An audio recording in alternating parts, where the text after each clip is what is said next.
iniciando mais um programa Saúde e Bem-Estar e novamente aqui no Instituto de Neuropsiquiatria com a doutora Elizabeth Castelon. Quero cumprimentá-la. Bom dia, doutora. Bom dia. Muito obrigada por participar do nosso programa novamente. Eu que agradeço. E para você que está em casa, você já ouviu falar do transtorno de conduta e transtorno opositivo desafiador? É um transtorno que acomete as crianças e que muitas vezes os pais não sabem lidar com essa situação. A doutora vai explicar para a gente o que seriam esses transtornos. Doutora, por favor. Então, o transtorno opositivo desafiador ou desafiador opositivo, ele na realidade ele se caracteriza por um padrão de comportamento. Então é uma criança que se comporta, como o próprio nome diz, de uma forma desafiadora e de uma forma opositiva. Ou seja, é um padrão persistente de criança chata. Então, o que seria o padrão desafiador? Então, assim, você, por exemplo, eu falo, vamos agora todo mundo fazer a fila aqui do lado direito. A criança fala, não, mas por que eu tenho que ir do lado direito se a semana passada foi do lado esquerdo e eu não estou com vontade de fazer isso, tarará. São crianças que têm uma dificuldade em lidar com figuras de autoridade. Então, esse padrão ele vai se mostrar.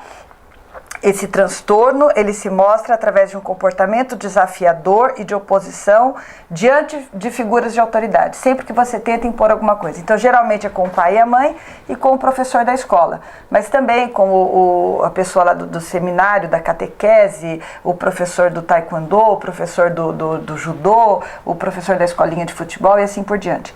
Então, uma característica é esse padrão de oposição, que todo mundo pode ter, mas quando é aquela criança que está sempre nunca tá bom, ela tá sempre desafiando.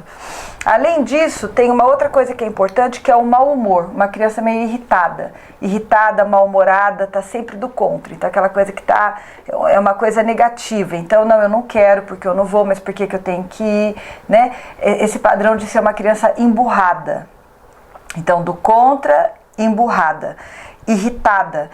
E uma dificuldade muito grande em estar percebendo, em se colocar no lugar do outro e perceber às vezes quando ela não está fazendo tão bem, quer dizer, a capacidade de autocrítica fica muito limitada. Então sempre é o outro que fez errado, é o outro que está me perseguindo, é o outro que está querendo me impor alguma coisa. A criança não vê, não consegue assim, sentando, conversando, falando, olha, mas você está vendo que não poderia ser assim, assim, assim? Então a criança tem muita dificuldade em fazer isso. Além disso, uma outra coisa que caracteriza é uma tendência meio vingativa, pirracenta, sabe, de estar sempre achando que você fez de propósito, agora eu vou lá e eu vou estragar, eu vou fazer não sei o que, eu vou tentar boicotar, sabotar aquilo ali, mas porque eu tô com raiva, porque na realidade eu acho que eu tô sendo injustiçada, né? Então, a esse padrão, a esse jeito de ser, a gente dá o nome de transtorno opositivo desafiador. Ele muitas vezes acompanha o transtorno do déficit de atenção e hiperatividade, né? Às vezes existe ali uma comorbidade com transtorno de conduta, mas ele é bastante frequente. Doutora, e o que causa esse transtorno? Por que a criança, ela já nasce assim ou depois aparece esse transtorno? No fundo, a psiquiatria não tem uma resposta 100% correta, né? Na realidade, o nível em que a psiquiatria e que as neurociências estão hoje é esse nível de observar que existe um grupo de crianças que se comporta assim, e aí as pesquisas vão sendo desenvolvidas para tentar justamente responder essa questão. A gente sabe que, como eu falei, que tem muita comorbidade, ou seja, aparece muito nas crianças com TDAH. Tem TDAH, déficit de atenção e hiperatividade. Isso, por favor. Então aparece muito nessas crianças hiperativas e então a gente sabe que tem um componente genético, mas existe também um componente social e familiar, biográfico. O que é isso? Depende muito também do jeito que você cria aquela criança, que você educa, né? Eu imaginei. Então, alguns padrões que podem predispor são padrões assim muito autoritários, ou muito violento, muito, por exemplo, aquela família onde o pai nunca deixa a pessoa falar nada, não pode falar nada, não pode contestar, não pode, tem que obedecer cegamente. Isso, algumas crianças vão ficar tímidas e reservadas e amedrontadas, mas tem aquelas outras que vão falar que aí acaba propiciando esse comportamento positivo desafiador.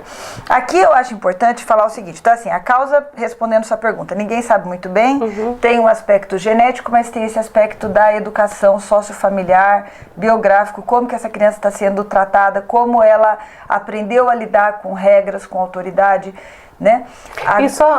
E a criança que foi muito mimada ou é muito mimada, ela também tem essa tendência? Essa coisa de mimada também, tudo isso a gente precisa meio que destrinchar para começar a ver o que é o mimo, né? Eu posso falar que uma pessoa é mimada porque ela ganha todos os presentes, mas na realidade ela tem uma negligência emocional, ninguém dá muita bola para ela. Então parece que ela é uma criança mimada, mas na realidade ela é uma criança que às vezes está até deprimida, que quer carinho, atenção, mas aí as pessoas fazem logo o que ela quer que façam, que é para não ter que interagir muito. Então tem isso também. Você tem, claro, aquela criança que ela aprende que ele é o reizinho da família e que nunca ele é contradito. E aí ele pode ficar, mas geralmente não é tanto o positivo desafiador, ele vai ficar mimadinho, ele quer que façam as coisas que ele quer. Mas o positivo desafiador é aquela pessoa que procura a briga, é aquela criança que procura. Então assim, você fala, vamos todo mundo hoje fazer um doce de leite junto aqui na classe, fala, não quero doce de leite, eu quero chocolate. Ele procura caçar a briga. Então aí você vê que não é tanto, não tem muito a ver com mimado, com ser mimado. Tem a ver com você também estar querendo chamar a atenção, tem mais a ver com carência, tem mais a ver com negligência.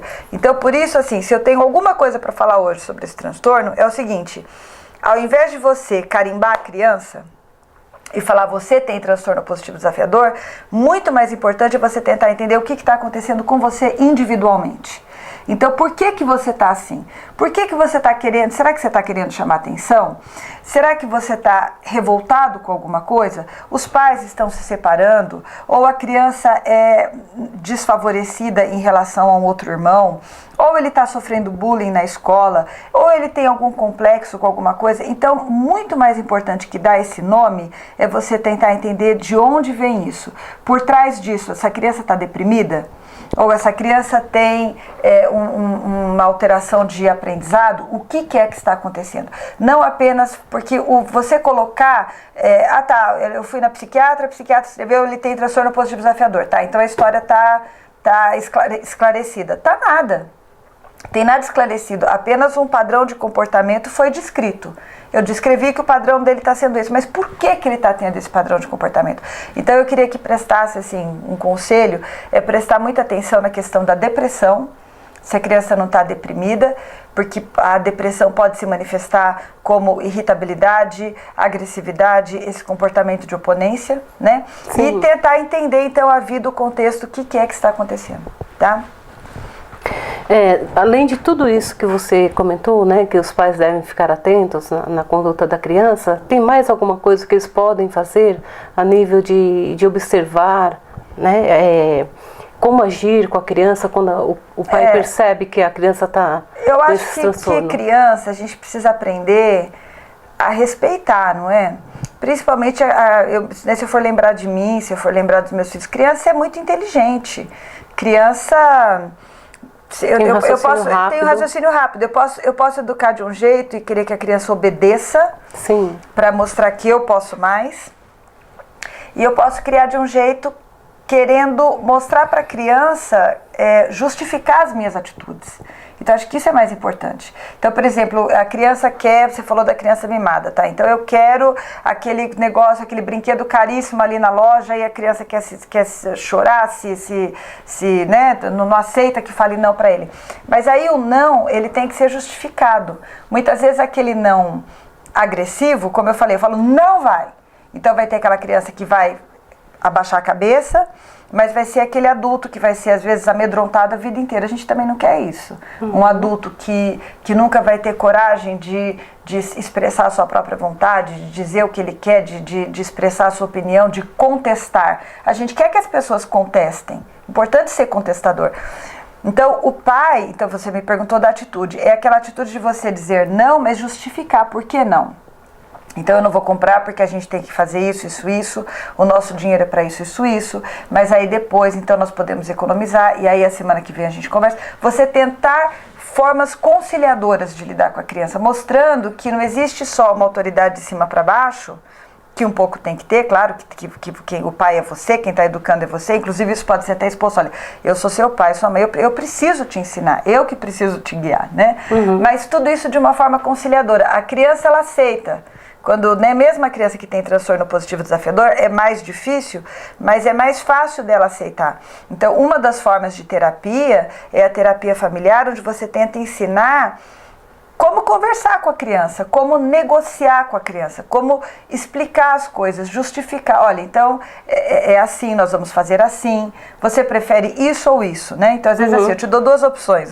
Você prefere primeiro jantar e tomar o banho, ou você primeiro prefere tomar o banho e jantar? Mas com isso você já está delimitando que a criança vai ter que fazer os dois, né? É verdade. É claro que chega uma hora que a criança bola esse jogo também, ela fala, não, eu não vou querer nenhum nem outro, né? Pode ser que a criança lise. Mas assim, a mensagem é, se você percebeu que o seu filho tem esse padrão contestador, esse padrão de oposição, duas coisas, não bata de frente. Isso vale tanto para o professor quanto para os pais. Não adianta você bater de frente e tentar brigar por poder, até você impor e falar que quem tem o poder é você. Não é para bater de frente. Tente negociar, justificar e explicar. Esse é o sábio. Esse não é o chefe sábio também? Se eu tenho uma empresa e eu sou o chefe, né, o diretor da empresa, eu não tenho que explicar para os meus funcionários o porquê das minhas atitudes, não é assim que eu guio? É assim com os filhos também. Então eu vou explicar. E aí essa criança que já está sempre armada, eu consigo desarmar um pouco. E a outra coisa é muito prestar atenção no que está acontecendo na casa. Depressão, né? Então, uma coisa que causa muito transtorno positivo desafiador é o padrão de educação autoritário dos pais. Então, colocar limite não é ser autoritário. São coisas totalmente diferentes. Colocar limite é eu te falar, olha, nós não vamos fazer isso por causa disso, e é assim, assim, assim, e assim, assim, assim. Ou seja, dialogar com a criança. Ah, tá, você está muito irritado, tudo bem. Então agora eu vou te deixar sozinho, você vai se acalmar. Quando você puder, depois a gente volta e vai conversar sobre isso. Então eu estou te levando a sério, eu estou respeitando os seus sentimentos, mas eu estou te colocando muito claramente que realmente não vai dar. E se você não quiser aceitar, aí é que entra a questão do limite. Não, você não quer aceitar porque você quer me manipular, você quer... Não vai dar para me manipular porque a regra é essa. E eu te expliquei, você é inteligente, você entendeu. Né? Ah, você está muito irritado, você quer se debater, então você fica lá no seu quarto, você se debate, quando você estiver calmo nós vamos conversar de novo. É diferente de eu falar, vai ser assim, e cala a boca que senão você vai apanhar. Aí isso instiga o comportamento positivo desafiador. E deixa a criança revoltada, eu imagino, né, doutora? Sim, deixa a criança revoltada, e aí aquela criança que aí tem vários riscos, né? De drogas, de ir mal na escola, de repetir de ano, de abandonar a escola, porque aí a criança começa a fazer coisas justamente para desafiar e não vou dizer destruir, mas para magoar mesmo, né? Para ferir os pais. É verdade. O assunto é muito interessante, até porque você falou uma coisa que me chamou muita atenção, de sempre dialogar, né, e nunca falar não para a criança sem explicar o porquê do não. Então eu acho que a criança, quando ela entende o porquê que ela está recebendo uma negativa, ela vai assimilar melhor e vai entender o porquê que ela não pode continuar a persistir naquele erro, né? Bom, a gente vai para um rápido intervalo e na volta nós vamos saber quais são os tratamentos, né, para esse tipo de transtorno.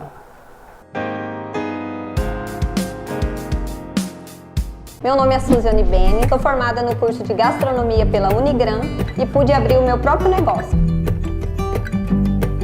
Isso daqui é a realização de um sonho. A gastronomia me dá muita alegria, né? Você cozinhar, e agora eu fui para a parte dos doces, né? Eu já me senti preparada para o mercado de trabalho. Vestibular Unigran 2019. www.vestibularunigran.com.br. Em 5 segundos, você vai conhecer o potencial do seu cérebro. Aos 17 anos, ela foi aprovada em 9 vestibulares federais. Você sabe a diferença deste cérebro para o seu? Treino. Supera. Ginástica para o cérebro. Treine seu cérebro. Vá mais longe. Faça uma aula grátis.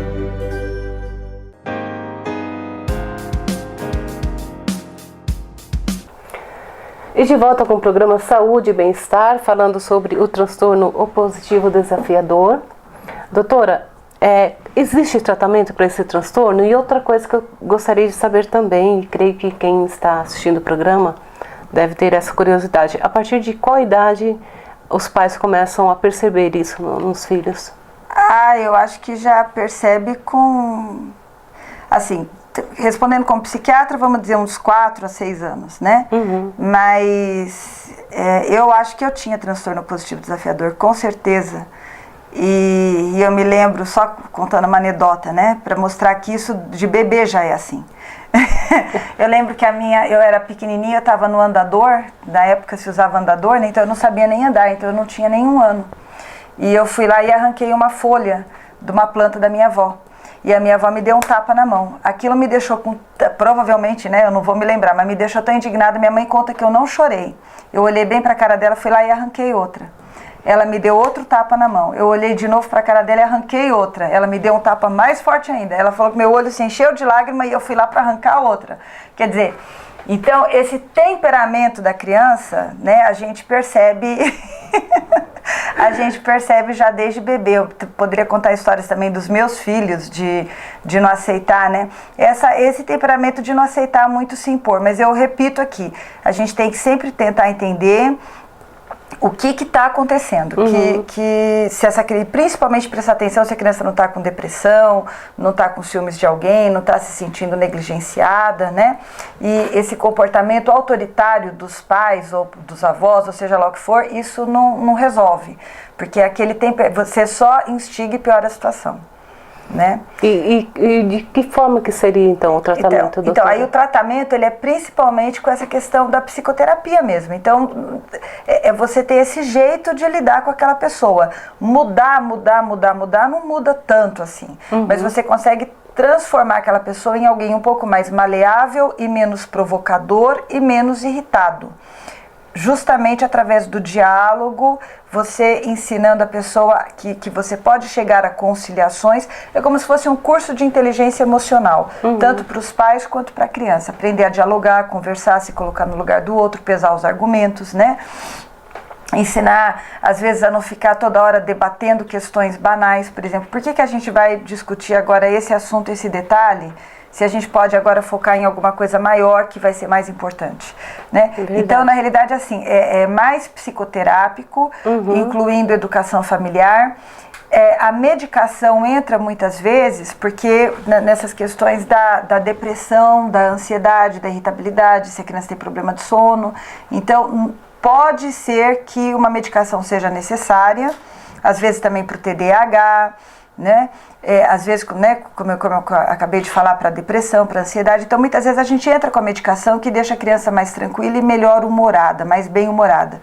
Mas o principal não é isso. Na maioria dos casos, então, só uma terapia, né, uma orientação de um profissional para saber lidar com essa situação, né? Sim. Tá certo. Doutora, agora vamos falar sobre o transtorno de conduta? Isso. O transtorno de conduta é muito mais grave, ele tem uma dimensão totalmente diferente da do transtorno positivo desafiador. O transtorno de conduta, ele se caracteriza por uma criança ou adolescente que continuamente, repetidamente, quebra regras básicas do convívio da vida moral e social. Então, assim, vamos dar exemplos, né? Quebra as cadeiras da escola, destrói, né, propriedade pública, sei lá, estraga os carros das outras pessoas, rouba, mente, às vezes abuso físico ou sexual de pessoas, de crianças menores ou de pessoas que não conseguem se defender, muitas vezes agressivo, mas uma agressividade no sentido de violência física, de violência física mesmo. Ou, por exemplo, comportamento de colocar fogo nas coisas, ou sair de casa, passar noites fora de casa. Então, assim, é um comportamento muito mais... Ele não é aquela coisa do opositivo desafiador, que é aquela pessoa chata que está te irritando, te provocando, que está mal-humorado. É uma pessoa mais destrutiva mesmo, é para destruir. Então, destruir objetos ou machucar as pessoas, ferir as pessoas, não é? Ou mesmo até se autodestruir. Né? Por exemplo, está muito associado ao uso de drogas, várias formas de delinquência, né? Então, ele é uma criança que começa a ter esse comportamento durante muito tempo. Para fechar o diagnóstico, né, os critérios da Associação Americana de Psiquiatria exige, né, esses critérios exigem que esse comportamento esteja perdurando por 1 ano.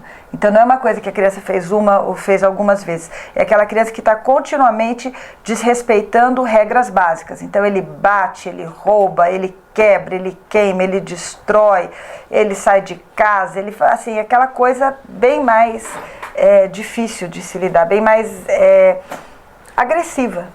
Uma criança que agitada, que destrói, assim, não por ela querer, mas por acidente, mas está sempre repetindo esses... Não, aí não. No transtorno de conduta, não é a criança estabanada ou que não presta muita atenção, né? Uma criança que destrói brinquedo pode ser uma criança com transtorno do espectro do autismo, pode ser uma criança com déficit de atenção, ou seja lá o que for. Mas aqui é uma atitude deliberada, ou seja, é proposital. Então é proposital e existe uma coisa até chata de falar, mas existe uma maldade no transtorno de conduta, porque existe uma falta de remorsos, e existe muitas vezes até um prazer. Então eu fui lá, eu lembro de uma menininha que tinha transtorno de conduta, ela tinha uma mulher, não sei o que era, a mulher conversou com ela, por algum motivo ela ficou com raiva dessa mulher. Eu acho que era até a madrasta dela. Então ela foi lá, ela tirou, a mulher gostava muito das plantas, ela pegou todas as samambaias e depenou assim, tirou todas as folhas das samambaias. A samambaia ficou pelada, né? E ela era bem quietinha, boazinha assim, toda quietinha, e aí ela ia lá e destruía os brinquedos das outras crianças, sempre pegando aquilo que a criança, que a pessoa mais gostava, ela ia lá e destruía. Aí ela mentia, ela roubava, né?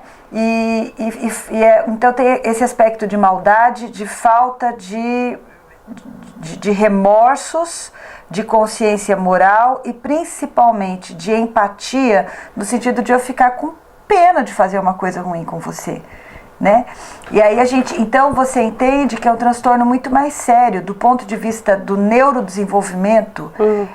Existe uma coisa muito básica ali que ficou lesada, que é a minha capacidade de compaixão, que é a minha capacidade de me colocar no seu lugar e falar, não, eu não vou fazer isso com ela, porque se alguém fizesse isso comigo seria muito ruim. Eu não vou queimar você e me divertir com isso. Eu não vou quebrar aquilo que você mais gosta e me divertir com isso. Então aí a gente fala o que é que aconteceu nesse cérebro, porque a capacidade de empatia também tem a ver com isso. E aí a gente chega num ponto fundamental, que na grande maioria dos casos, essas crianças têm histórias de traumas na infância, história de abuso na infância, memória traumática. Então são crianças abandonadas, são crianças que sofreram abuso sexual, são crianças que sofreram grande negligência, criança de abrigo, criança que não teve, que muitas vezes não tiveram oportunidades suficientes para fazer uma coisa muito básica do ser humano, que é criar o vínculo. O primeiro vínculo que você cria é com a sua mãe. Quando você cria esse vínculo com a sua mãe, quando ela está te amamentando, está te acariciando, isso te estimula a desenvolver áreas do seu cérebro que vão depois te capacitar para criar vínculos com outras pessoas. Então a gente imagina que essas áreas não se desenvolvem adequadamente. Falando de um jeito bem simplificado, quer dizer, a minha primeira experiência de paixão, de carinho, de amor, se dá geralmente com a minha mãe, mas também com meu pai, né? Então depende do contexto, ou com a minha avó, mas alguém precisa ter te dado muito amor. E aí você espelha aquilo, né? Entra até os neurônios espelho e tal, e você aprende isso, teu cérebro se desenvolve nesse sentido. Todo o cérebro humano ele vem pronto para desenvolver isso, mas se você tem uma experiência muito grande de negligência, isso gera um trauma, né?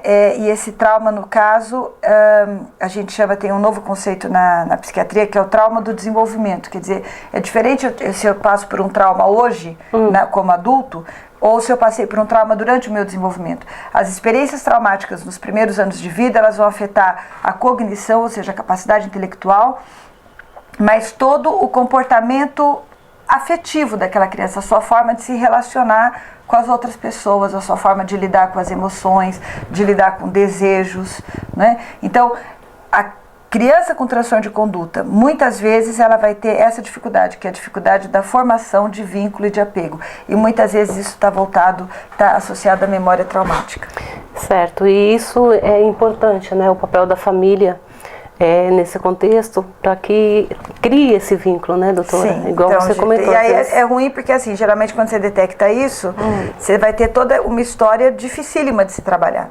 Porque aí a mãe já enraizou o problema. A mãe é dependente químico, tá morando não sei onde, o pai nunca teve contato, é desconhecido, tá não sei onde, cada irmão tá num canto, o avô que tomou conta daquela criança, ele abusou da criança, aí foi morar na casa de um tio, aí foi... Então, essa situação de morar em várias casas, de estar em vários lugares, isso propicia muito essa questão do transtorno de conduta. Tá certo, doutora. E o que... o transtorno de conduta está associado ao autismo? Primeiramente, antes de você responder, talvez quem esteja nos assistindo não sabe muito bem o que é o autismo. Então, eu gostaria que você desse uma pincelada sobre o autismo e para ver se esse transtorno de conduta tem a ver com esse tema autismo. Então, eu gosto até que você tenha feito essa pergunta, porque justamente é o oposto, tá? A pessoa do espectro do autismo, na enorme maioria das vezes, ela é uma pessoa boa e que justamente não vai fazer essa maldade e que não é manipuladora. Ele vai ter... Então, o que é o autismo? O autismo, ele é um grupo de transtornos, né? Na realidade, então, assim, ele é um transtorno, mas que evolui num espectro. Eu posso ter muito grave, eu posso ter mais ou menos, eu posso ter muito leve, mas a chave do autismo é a dificuldade de se socializar e de se comunicar. Então, eu tenho uma dificuldade muito grande em entender o que está acontecendo com você. Então, pode ser que eu diga alguma coisa que te ofenda, mas foi na minha inocência.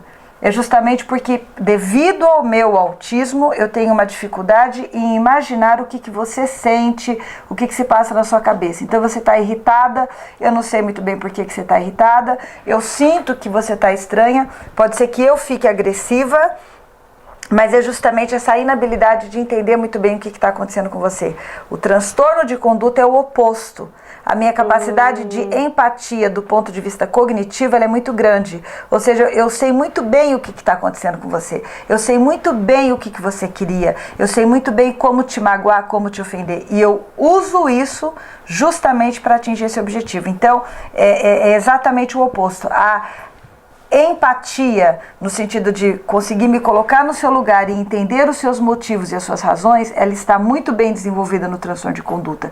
O que não está é a minha empatia, vamos dizer, emocional. Ao invés de eu me comover com o que eu estou percebendo, eu não me comovo e muitas vezes até tenho um prazer em ver o seu sofrimento. Né? Aqui no transtorno de conduta é importante, então, assim, eu repito a mesma coisa, ao invés de eu estar carimbando a criança tem transtorno de conduta, eu tenho que tentar entender por que isso está acontecendo e de onde vem.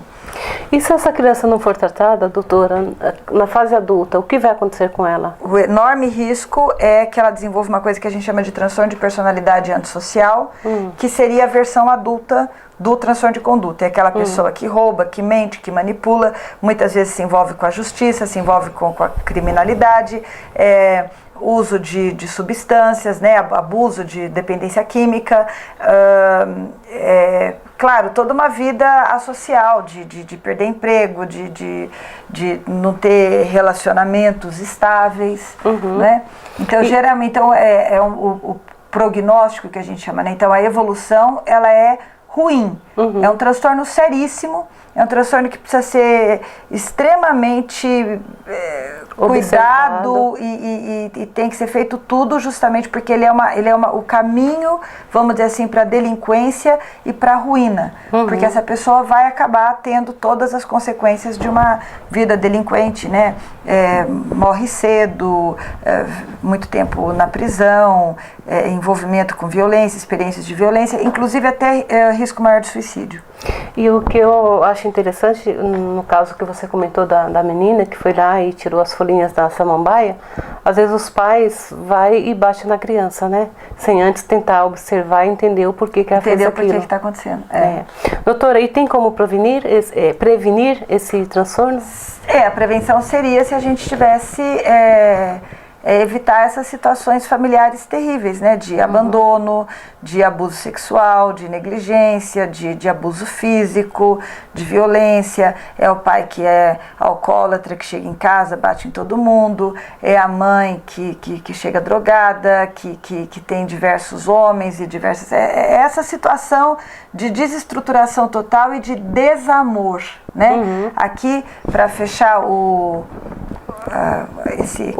programa, a irmã Dulce tem um programa dela uma vez que eu vi no YouTube. Então ela chegou, ela contando de um menino, a irmã Dulce não sabia nada de neurociências, né? Então tinha um menininho, um rapaz, ela falou, olha, esse menino ele jogava pedra em mim, ele me xingava. E eu sentava com ele e falava, meu filho, mas por que você faz isso?